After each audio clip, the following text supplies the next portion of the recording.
a beautiful day to be a Raider, draped in the silver and black. I represent the shield. I represent the swords. It's that time of night again, Raider Nation. And you come back. Why? Because you know it's time. It's time to bring them.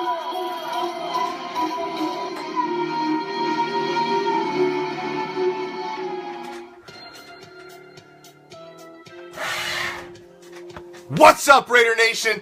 I am the Commish, coming to you live from Hardcore deep behind the enemy line. This is Raider Reaction. What's up? Football is back.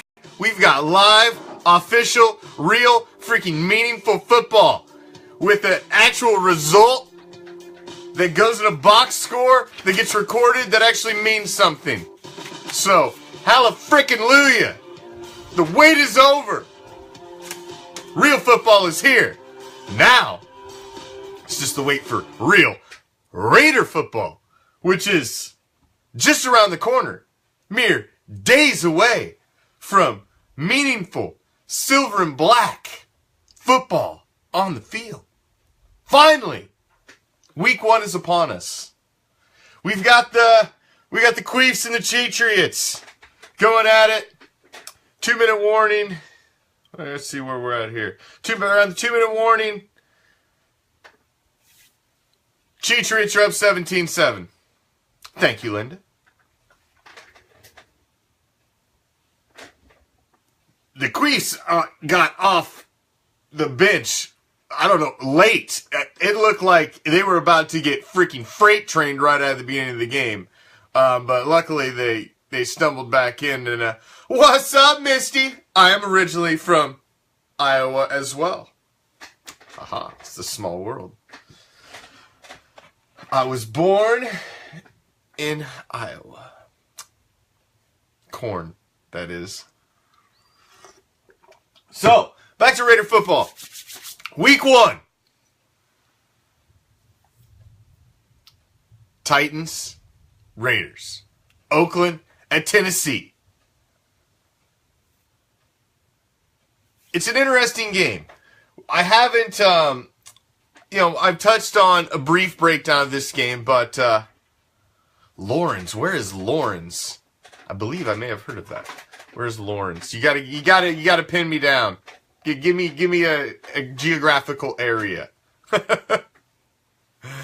Thank you, Taz. Thank you. We're trying. Hurricane Irma is bearing down upon us soon, so it's about to get real. I agree, George. The field just needs to open up and swallow them both. That is what we need to happen. Because one team we're going to be chasing for the number 1 seed for the playoffs. The other we're chasing for a division title, most likely. We're going to be battling with both of them. So we need both of them to lose. A tie would be great. Maybe we can get a tie out of the deal. That's what I'm talking about. Tie. So looking at Tennessee with Oakland coming to town in week 1. This is the matchup we've all been waiting for. 45 minutes north of Fort Dodge. I know the general area. Looking at the matchup, obviously the first thing your eyes jump to is the quarterbacks. Both quarterbacks went down. Both, to the eye test, had a similar injury, similar area, but much different in severity. One had a much harder rehab, had a longer rehab. Carr was back much quicker. It was a much less severe injury than the one Mariota faced. Mariota was late getting into training camp, although it appears that he is 100% and ready to go for this game. I expect to see a high-scoring game. I've been saying it for weeks. I think both offenses are prolific young offenses that can put some points on the board. And both defenses are full of holes. So, we're going to give up points. They're going to give up points with two offenses that can score points. That is a freaking recipe for a good old-fashioned shootout in Tennessee this weekend. I see us coming out on top. I've predicted us coming out on top for a long time. I believe we start the season 4-0 without a worry. 3 out of 4 on the road. I think we take them all. It's my prediction. I'm sticking to it. I believe we come home to the 3-game home stretch 4-0. What's up, Yolanda? And thank you all, everybody, for joining me. As I always appreciate any second you join me on Raider Reaction on any given evening. Thank you to anybody new who's joined me, anybody who's coming back, and to all my normal band of pirates, thank you for joining me. That's what's up, Al. Now remember, you do get a little extra Raider Reaction to tonight because it is Thursday, and every Thursday you have the Raider Reaction After Hours, where we invite Raider Nation onto the show. You can come on via video. You can come on via phone. Whatever you, however you feel, just come on. Let's talk some silver and black. Talk about the game we just got done watching. Talk about whatever the heck you want to talk about. Because it's the After Hours. We're just going to be chilling.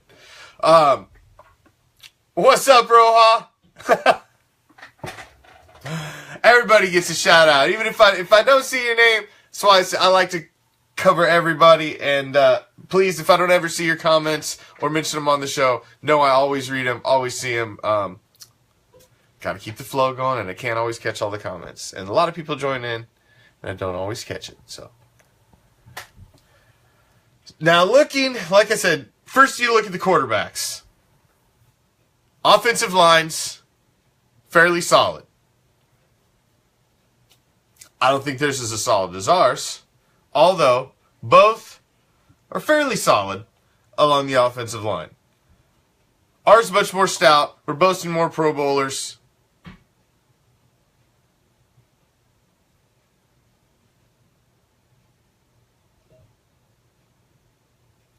And where I think this game could come in key is behind the quarterback. The running back positions. The Titans have a very strong running game. They got DeMarco Murray and Henry. Derrick Henry back there as well. That is a very dangerous 1-2 punch back there. Henry is a big man, and he can move people in the hole. It has not been obviously our strong. It has been the number one concern of everybody is our defense. So, it concerns me. It concerns me. Going against DeMarco Murray was the leading running back in the league not but a few years ago. This is a very capable running back. So he concerns me, and them being able to play action off of it if they start to get a little success with the run. That is concerning to me. Now, flipping over to the other side of the coin and looking at what they're going to have to face with what we're bringing to the table, I believe it should be concerning for them as well, going up against our running game with a much more formidable offensive line and a beast mode that is very anxious to get out there and get it going. So it is going to be interesting. It is going to be interesting. And that's where I was going next, Aaron. That's where I was going next, is the weapons that the quarterbacks have. Both have playmaker tight ends. Delaney Walker was my fantasy tight end last year on my season. And he is again this season. Although I also have Jared Cook, which leaves me to a bit of a quandary in week 1 as to who to start. Both are playmakers. Both are versatile weapons for their quarterback, for their young quarterbacks. Along with the stud wide receivers that both have. I mean, you got Davis, Decker, Matthews, and Taylor for the Titans. Coop, Crabtree, Patterson, Roberts for the Raiders. I mean, there is solid, formidable wide receivers on both sides of the ball coming in here. I think, obviously, we have a little bit of the advantage. I think Coop and Crab, coming off the duo that went over 1,000 yards last season, are a much more formidable duo, a proven duo. Now, they've got some unbelievable young talent over there in Tennessee, so that doesn't mean that this any given day they can't hang with anybody.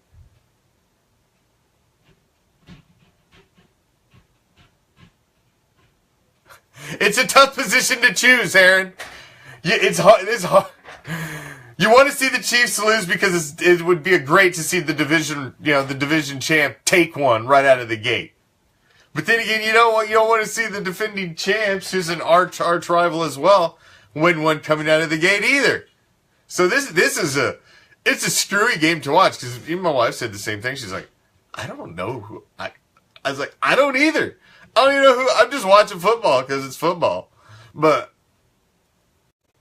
I don't know who I would want. I honestly don't. However it shakes out, I'll be like, all right, well, that's how it shook out. And then I'll roll from there. Because it'll be you'll take a positive and a negative from however the heck this shakes out. I kind of with you, Raider Devillion. I'm kind of with you because the Chiefs are the one everybody's talking about being our biggest concern. So it's just, yeah, what a game to give Raider fans for opening day for the first game of the, thanks NFL. The freaking Patriots and the Chiefs. Come on, Cheatriots and Queefs. Are you kidding me? Seriously. Now, our defense, there are some playmakers on both sides of the field on defense. You got a Rakpo over there on Tennessee. Although I am not sold on the Tennessee defensive backs, much as you could say I am not sold on the Oakland Raiders defensive backs at this particular time. We all have just done nothing but sing the praises for Obi, the all off-season rookie minicamp. We're all excited, can't wait to get here and see Obi, and we get here and he's out for 8 freaking weeks. Are you kidding me? We've been getting pumped up that this kid was going to be our savior.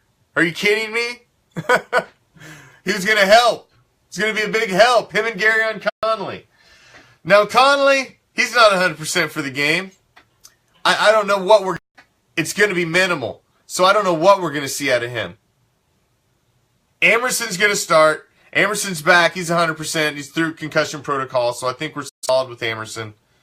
And TJ Carey.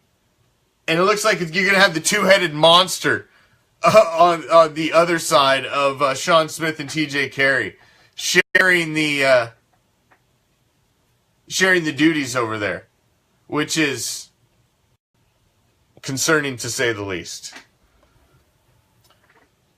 But I guess we're going to see how that shakes out.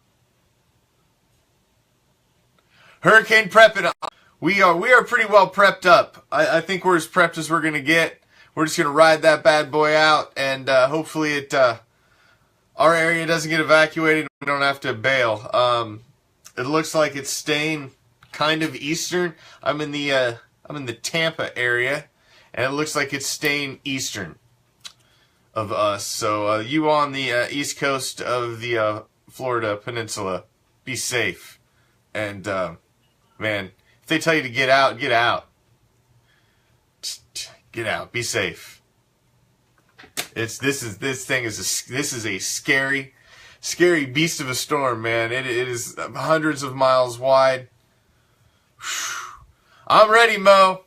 I'm ready. I'm ready as I'm going to be. I'm just pissed off that it's coming on opening day Sunday. And it's messing up Florida Raider Nation parties that I was going to be at. And I'm going to be there. I'm going to be there because I don't think it's going to hit until later that evening, probably in our area. But yeah, I'm as ready as I'm going to be. And, hey, just hold on. Hold on. The good thing about it is we know it's coming.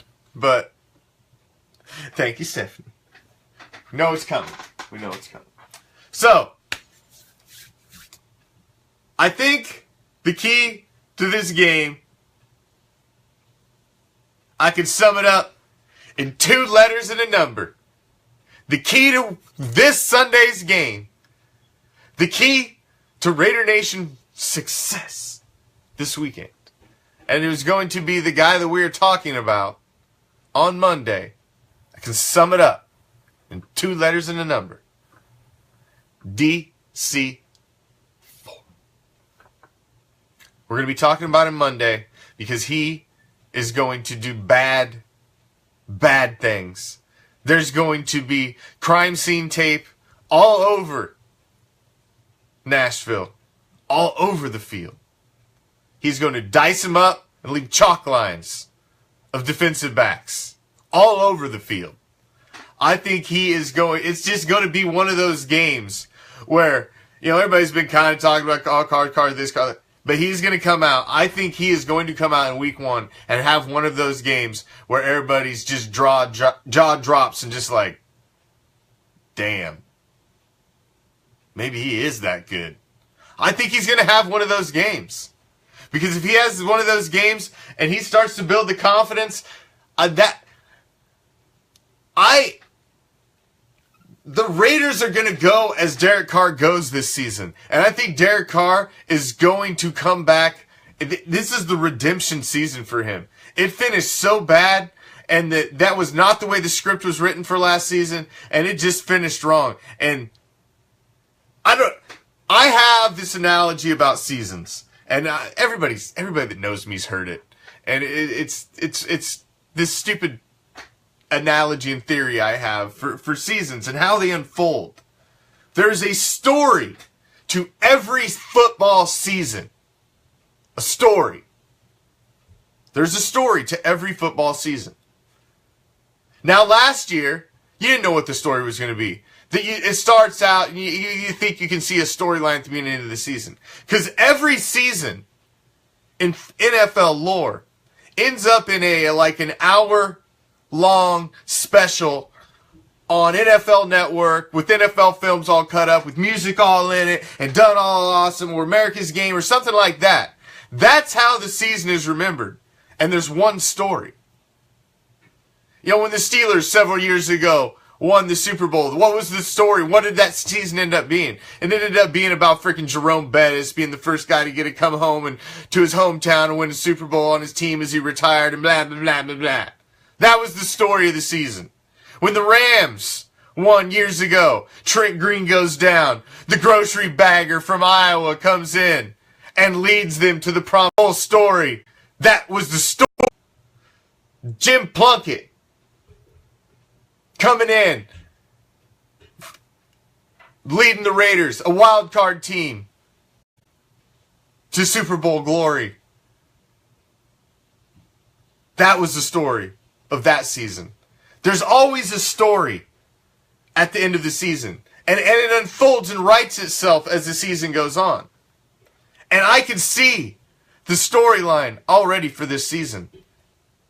The beginning seeds of the story were planted last year. Can't you see it? Because it plays out like a movie. It becomes an episode in time. It's an hour-long episode that someday you will watch on NFL Network. America's Game. The 2017 Oakland Raiders. Can't you see it? 2016 was supposed to be their resurgence year. Their young gun quarterback, who was on an MVP pace, goes down to a broken leg the second to last game of the season. They are eliminated into the playoffs. Playoff dreams crushed after the Raiders finally return to the postseason. He comes back in 2017, ready for vengeance, reloaded, new tools in his pouch, new weapons in his holsters. Locked and loaded. ready to take on the entire league. Confident, young, the best damn line in the league in front of him, a stable of running backs behind him, even a man named Beast Mode, a set of 1,000-yard receivers, a playoff hero tight end. Do you see the story? Do you see how it's going to be written? Someday you will be watching that hour-long episode of America's Game, and it will be about the 2017 Oakland Raiders. It will be about Derek Carr and the season that he just absolutely shredded the NFL. That's the story I see getting written this season. I could be right. I could be wrong. But every year there's a story. And right now, that story was starting to get written at the end of last year. The story for 2017 Oakland Raiders started at the end of the 2016 season and how it ended. That was the first chapter of the story of the 2017 Oakland Raiders. So the story has already started. I can see the ending, and I can't wait to watch the episode next year. In the off season, so I'm sitting around waiting for the Oakland Raiders to defend their Super Bowl crown. As I watch, and you all remember, whoever happens to watch this episode, you remember, you mark this day. Man, I remember when the Commish, I did his story. There's a story to every season. Everything that happens in the season, all the other stuff just kind of blends in, and it all writes itself into the one story. The story of who raises the cup. Because everything else in the season, it's just coincidental. It's just circumstance. Unless you are the one standing in the middle, hoisting the trophy, standing in the confetti, it don't freaking matter. It don't matter. So, it's my theory on my story of every season, and we'll see. Now, every other fan in the world, a fan of their team, can see that if you're a Falcons fan, I'm sure this is your season of redemption, and you're going to come back, and you're going to avenge your falling on your face last season, and you're going to get up off the feet. Who knows? You have as good a chance to be Rocky as anybody else, so we'll see. We'll see. All right. Now, we got NFL going on. We got NFL slate this weekend. But also before Sunday, we have Saturday. It kicked off last weekend, and there were some huge games. So, as we do every Thursday, as you're kicking back, watching Thursday Night Football, we bring in the Raider Reaction college football guru, JP, to help us break down all the college action and get you guys ready for the rest of your weekend. So, what's up, JP? Right. That's right. Well, it is in full swing now. Football. Things have already jumped off. Some big teams out to some leads, and still figuring out some other teams. And, like any season, when it starts, you find out who's the real deal, who's the contender, and who are the pretenders. And Alabama looks legit once again. Shocker. Yeah. You can do that when you're littered with NFL talent. It makes it a little easier to beat some teams. So it's an exciting season already. I saw they played Florida State, correct? And it was Florida State. Yeah.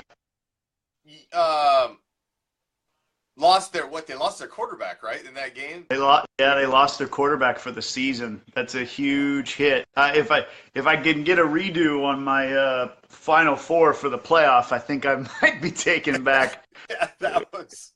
Ooh. Yeah, that was. I might be taking that one. Yeah, because they were ranked number 3 coming into that game. If I was yeah, correct. yeah. A lot of people had them being in the Final Four. Yeah, so that's a tough one. Yeah, well, I'm sure a lot of people had them picked, but that's football, man. Injuries are a big part of it. That's the way it goes. And then you got Michigan putting it on Florida, replacing 10 of 11 starters on defense. That's unheard of. That's crazy. And go down and put it on Florida, though Florida suspended like half their team. They had like 10 or 11 guys that just, I don't know, couldn't make it to the first week for some reason.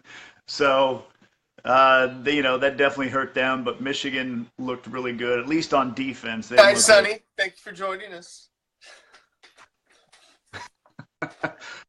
I love it that I got dudes from my neighborhood, stopping by. Yeah. JP has a fan base. Saban. Nobody likes Nick Saban unless you're an Alabama fan. That's a fact. Oh, this is true, man. I'm a firm believer that Nick Saban needs to stay in the college football ranks because he can't cut it in the pros. So yeah, exactly.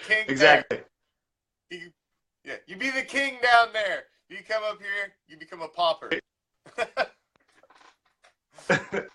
And I love, and nobody brings up that he could. Nobody brings up he couldn't win at Michigan State when he was the head coach there. Nobody's, he's the greatest coach ever, except when he was at Michigan State and couldn't beat anybody. It's amazing what happens when you get all the talent and you go to LSU and Alabama, and it's a lot easier to coach. Yes. Those Trojans, Sergio talking about USC. They had a run with it. Almost got it taken to them by Western Michigan at home to start the season. They said they were slow starters. Yeah, they finished it off, but Western Michigan with a brand new head coach had them on the ropes for most of that game. There were a lot of teams that, I don't know. It's like, college doesn't get those preseason games like the pros, and you saw some of the big teams really making a lot of dumb mistakes early on, like preseason stuff. And there were a number of teams that started really slow, ended up winning. Like Ohio State started really slow against an Indiana team and ended up winning 28, when it was all said and done. Wisconsin was losing to Utah State 10-0 and ended up winning like 59-10. So there were a lot of teams that really started pretty slow. That crazy game UCLA against Texas A&M out in LA. I seen the highlights of that. Wow, that was crazy. I turned it off. I was watching it. I turned it off because I'm like, this is over. It was like 42 to. When I turned it on, it was like 42-17. I was like, all right, it's done for. They had the second largest comeback in college football history, from 34 points down to come back and win. But yeah, Alan, you can come over with the zip line, buddy. I got some Crisco. You don't need to bring the Crisco. You guys come over and do the zip line in the rain. Class. Yeah, we're getting a little pre-hurricane action. Yeah, sorry to get a little crazy. It's like hurricane foreplay. Exactly. Omaha. What's up? And my Huskers going to do a little duck hunting out in Oregon this weekend. It's going to be like old Nintendo days. I'm going to break out some duck hunt. That's an interesting matchup. So who are the prognosticators taking in that one? Well, anybody that knows anything's going to pick the Big Red Machine, take it home. I mean, you can't do better. What are most of the talking heads saying? Well, most people are saying it's kind of yourself, because obviously I know you're going to be biased on that pick. Well, so what's everybody else saying? Everybody's saying it's going to be a shootout. Oregon's favored, but there'll be a lot of points. It'll be a lot of points. New coaches on both sides, new defensive coordinator, and then a new head coach at Oregon, Willie Taggart, who was down at USF Yep. for the last few years. So go Big Red, that's right.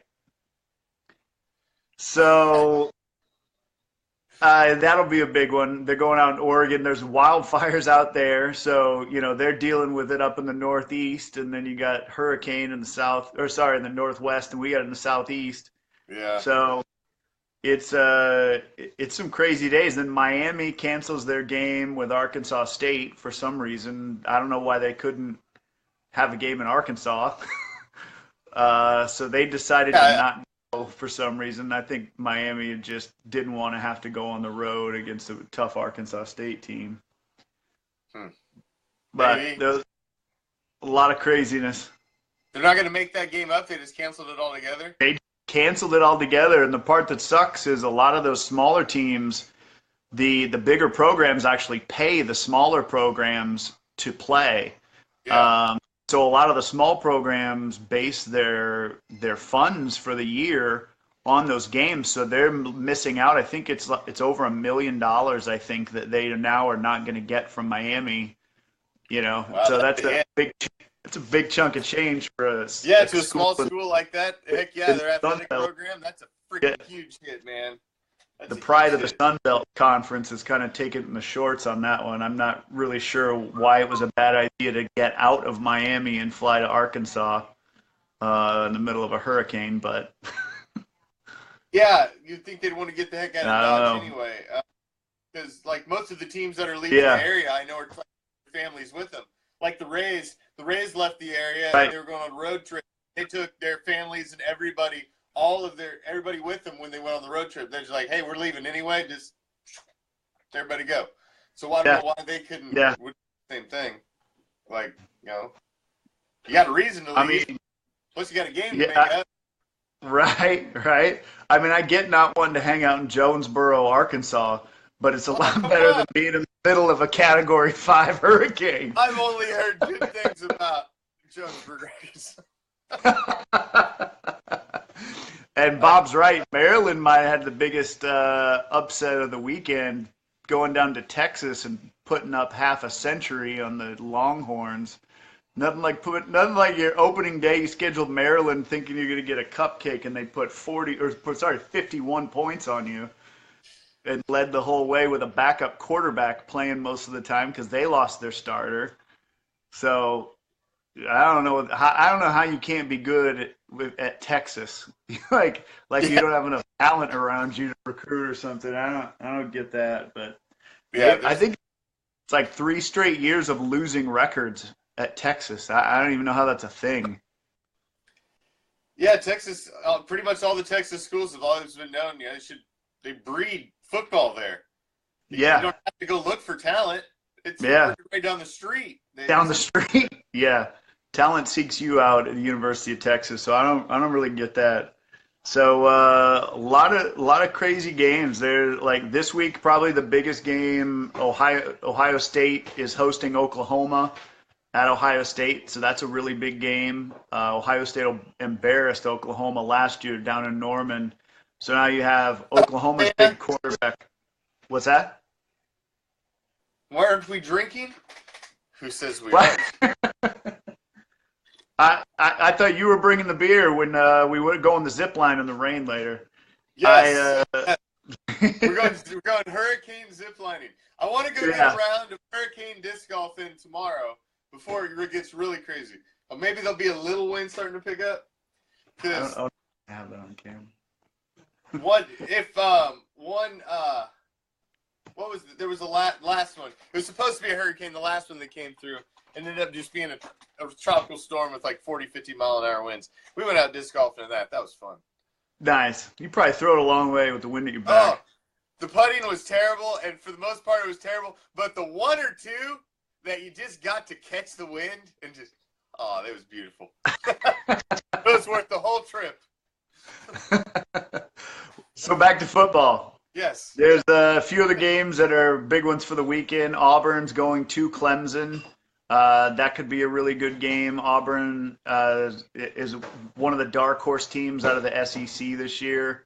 Oklahoma's trying to have some revenge from getting their butts kicked last year, and Oklahoma's quarterback is a Heisman Trophy front runner. Stanford is going to USC, so that's going to be a hell of a matchup. USC, they want to play better after last week. Stanford won week 1, so that'll be a really tight one. And then Georgia is going to Notre Dame, but they lost their starting quarterback too. Yeah. So you got a lot of teams that are having to roll with their number 2 quarterback already in the second week of the season. It's kind of a big deal. Yeah, it is. Yeah. A lot of starters went down that in week 1. So. And Iowa looked good over Wyoming.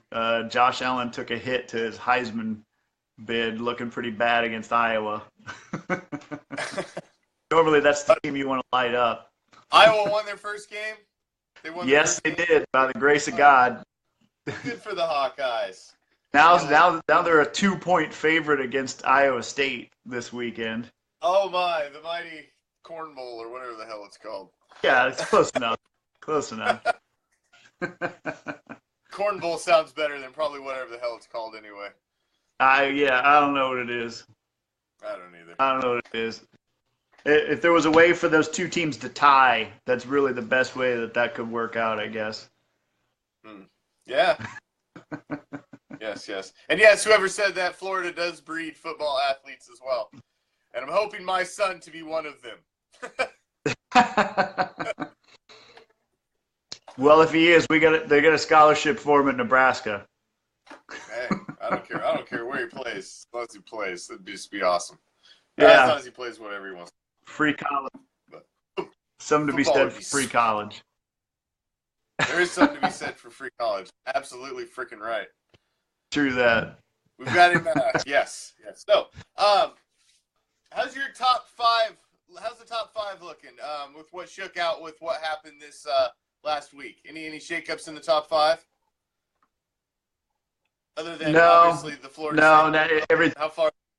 Yeah, I mean, other than Florida State dropping, they're going to have a tough time losing their quarterback. With their offensive line struggles, at least when they had a really good quarterback, he can kind of mask some of that. I don't really know that anybody knows what they're getting into with this backup. And so they're going to have a tough time. North Carolina State is a better team than they have been in the past. North Carolina is been better the last few years. Clemson is still going to be legit. Miami is on their way up. So there are teams in that conference that could give them some trouble, even though Florida State's still got a ton of talent and might have the best secondary in the country. They might have the best overall player in the country. At safety, so there's a number of athletes still on that team, but you lose your quarterback that early on and don't have a great offensive line, and it makes it tough to really beat the good teams when you need to. So it'll be an interesting year for them. But Alabama's going to be Alabama. There's probably only 1, maybe 2 teams on their schedule that really have a chance to beat them. Maybe the end of the year with Auburn. LSU always gives them a great game, and that'll be a heck of a battle. Ohio State is tons of talent, might have the deepest defensive line in the country.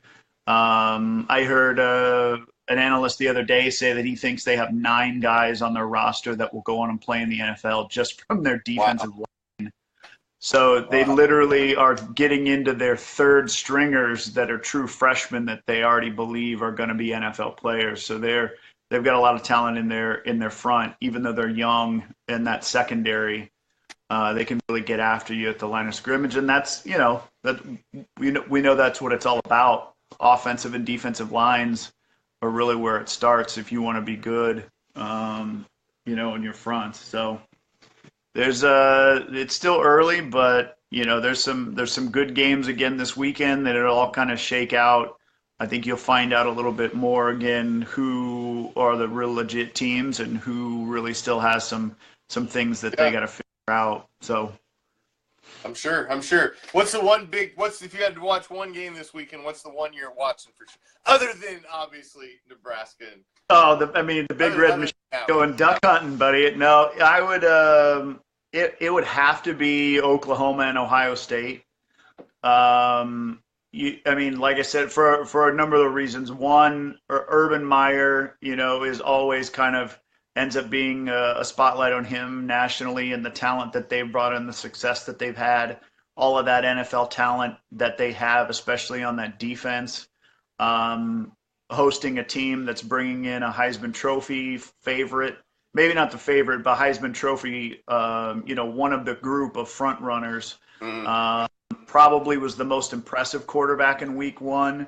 Josh Rosen had a great comeback, but he still looked pretty shaky for a good portion of that game, and his team isn't really going to be good enough to get the votes, because that's you got to have a good team if you really want to have a shot of winning the Heisman. Lamar Jackson's another one that will be in until the end as well, but it'd probably have to be Oklahoma going to Columbus.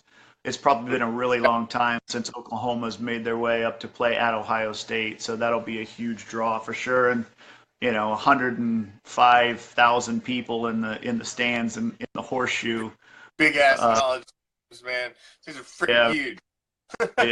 It's going to make for quite a game, I think. So it'll be interesting. I think Ohio State it comes away with it at home.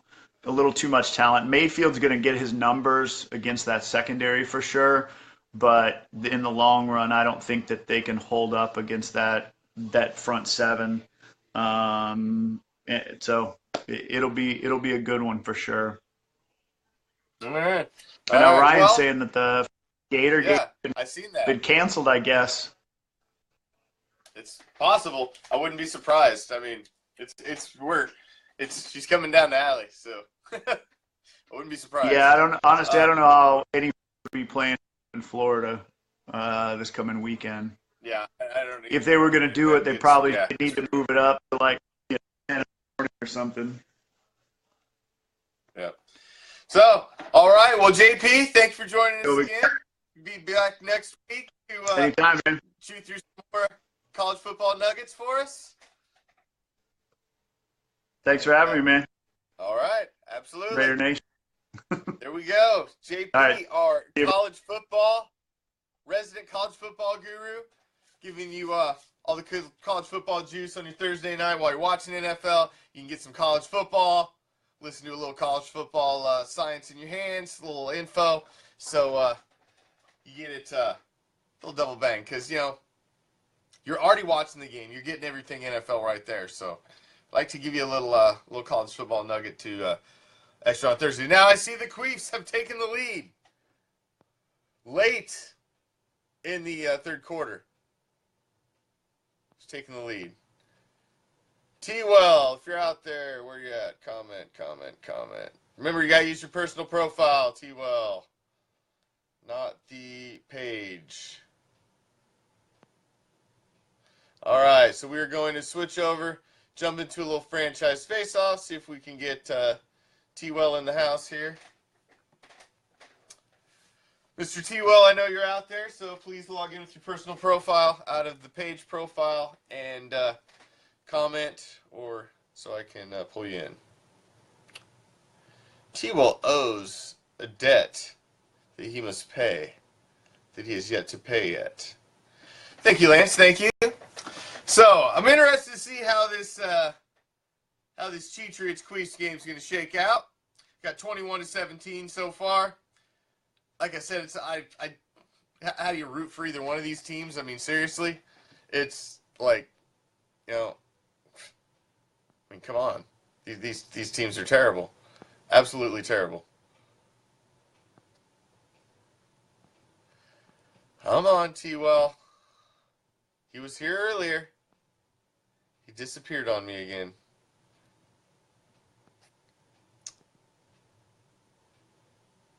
I can't believe Elliott is playing either. I don't know how you're suspended for 6 games, but you get to play week 1.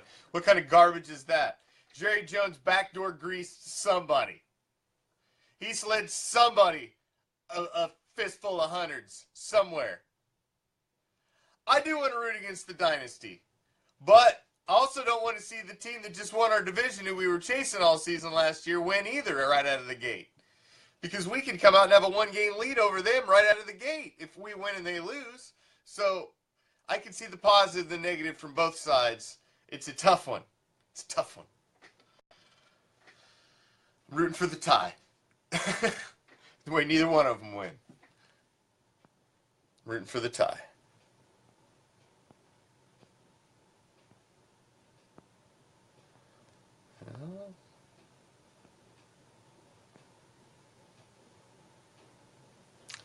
Yeah, it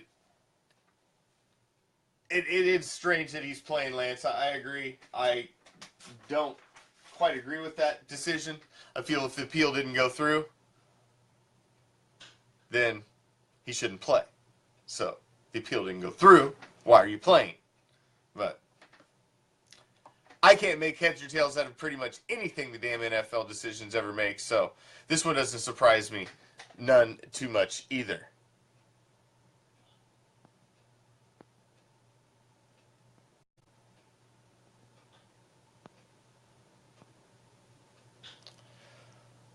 So, looking back in, still 21-7, late in the third, 21-17. Queefs over the Cheatriots, late.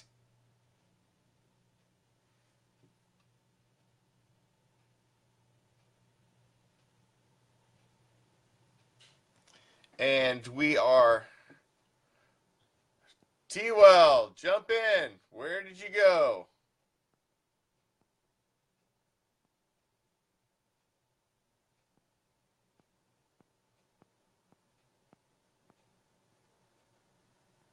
Well, we may not get TWell on again.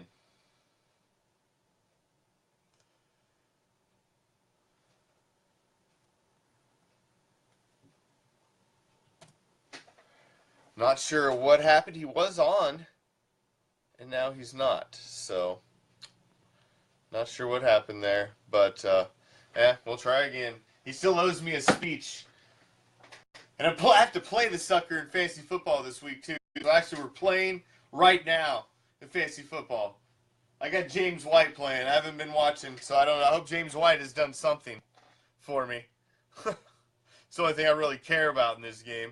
Is whether or not James White does anything.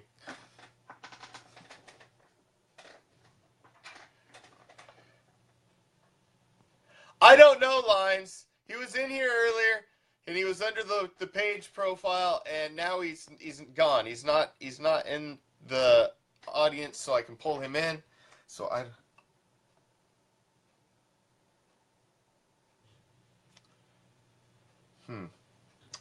Well, apparently he's having technical issues, so I'm talking to him in the chat, and he's having issues getting in. So we will see. We will try again.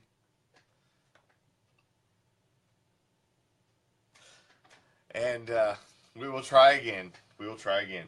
Well, since that is the case, we will just cut it a little short and let you get back to watching the first game of the new season, the 2017 season. I agree, Tana. I agree. Do we expect anything else, any less from a Cowgirl fan? Can we expect any less? I tell you. JP figured it out. He had no issues. But the Cowgirl fan can't figure it out. Tisk, tisk, tisk.